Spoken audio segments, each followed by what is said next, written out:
সম্রাজ্ঞীকে সরস্বতী সাজাবো, তার জন্য কর্তামশাইকে প্রায় রাত্রিবেলা জোর করে এই থার্মোকলের ছোট্ট বিনাটা তৈরি করে নিয়েছি। এদিকে ক্যামেরাম্যান 20,000 টাকা বাজেট দিয়েছি, দেখি কত টাকা পাই তারপরে আপনাদের জানাচ্ছি।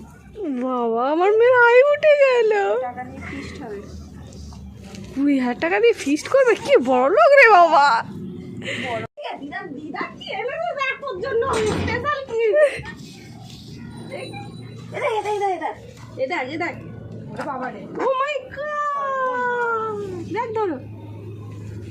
তুমি ধরে থাকো, ও মেয়েটার গায়ে ছিটকে যাবে।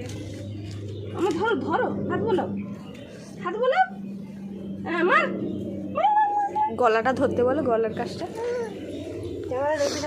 হ্যাঁ, এইটা ওই গাছটা আসছে, এটা ঢাকা পড়ে যাচ্ছে। এইটা ঘাস তো পেছনে সাইডে থাকবে। হ্যাঁ, এই গাছটাকে টেনে ধরবে। হাত বলো। হ্যালো হ্যালো, এটা মাম্মাম। এই ভয় পাচ্ছি ছুয়া। মাম্মাম, ওর কোলের কাছে একবার ধরো, কোলেতে বসি যাবে।